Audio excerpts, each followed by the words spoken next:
This video will be a demonstration of the Early Language Milestone Scale 2. Before you right now is a picture of the evaluation form that is going to be used during this assessment. There are 3 categories: auditory expression, auditory receptive, and visual.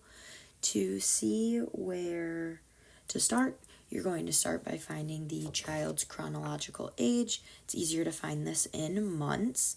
Once you have that, you're going to draw a line down vertically from the month and go through the whole page. Once you do that, you're going to want to start in a region that is shaded lightly or completely shaded.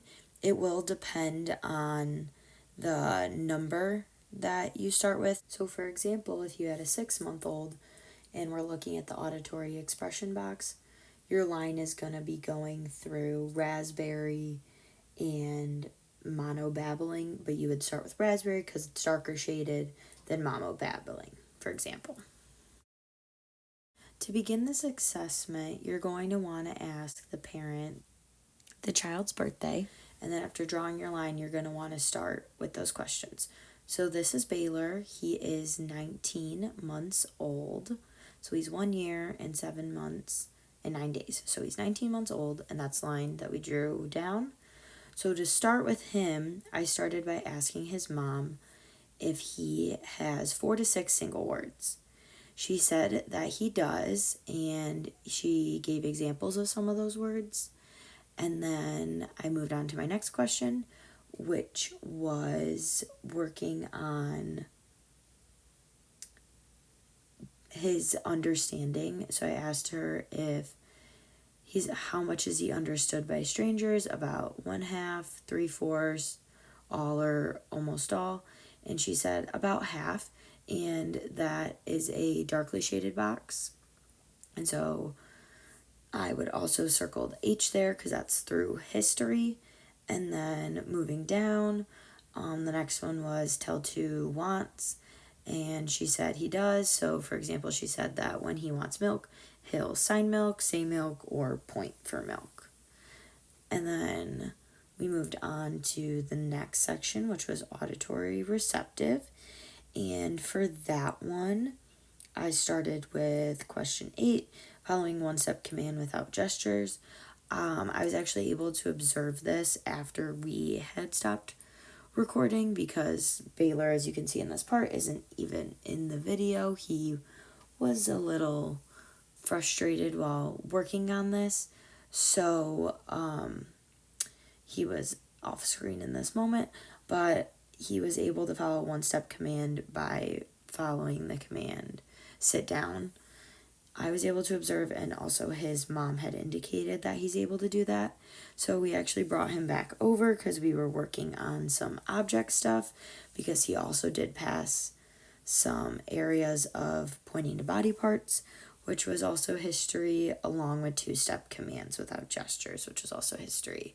So this is the pointing to named objects portion. So the line for this portion is going through a unshaded square. So in this section, I was presenting the objects to him, and he just has to say what they are. So the orange one that he's holding right now is a ball, and he just kept passing it back and forth with me, but he wasn't saying ball. But Mom had said that he does know how to say ball, so he was also getting a little distracted with the other items. But just presenting him all the items and seeing if he knew what they were called or how to use them.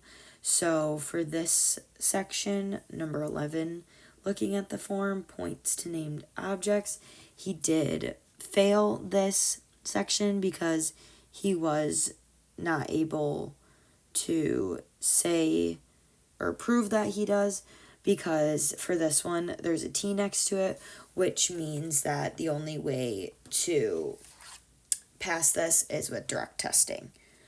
So then moved on from that section. Baylor gets a little frustrated here, but because he is 19 months old, he automatically passes the visual section because his line goes past those milestones. So he automatically gets the points for that. And the only time you would want to administer that area is if you think that the child needs more help. But after that, you just total up the amount of milestones that they got, and some of the milestones are what are a part of clusters. So you'll want to look in the manual to see if there's more points awarded to those clusters, because usually there is. In my case, there were not any clusters, so I was able just to add them up by how many milestones he had gotten, and then you're going to put that in the table at the bottom, and you're going to mark if they passed or failed each of the sections. And to get an overall passing score, they have to be able to pass each of the sections. But overall, he did pass, and on the global language scale, he got a 22, which is within his age range.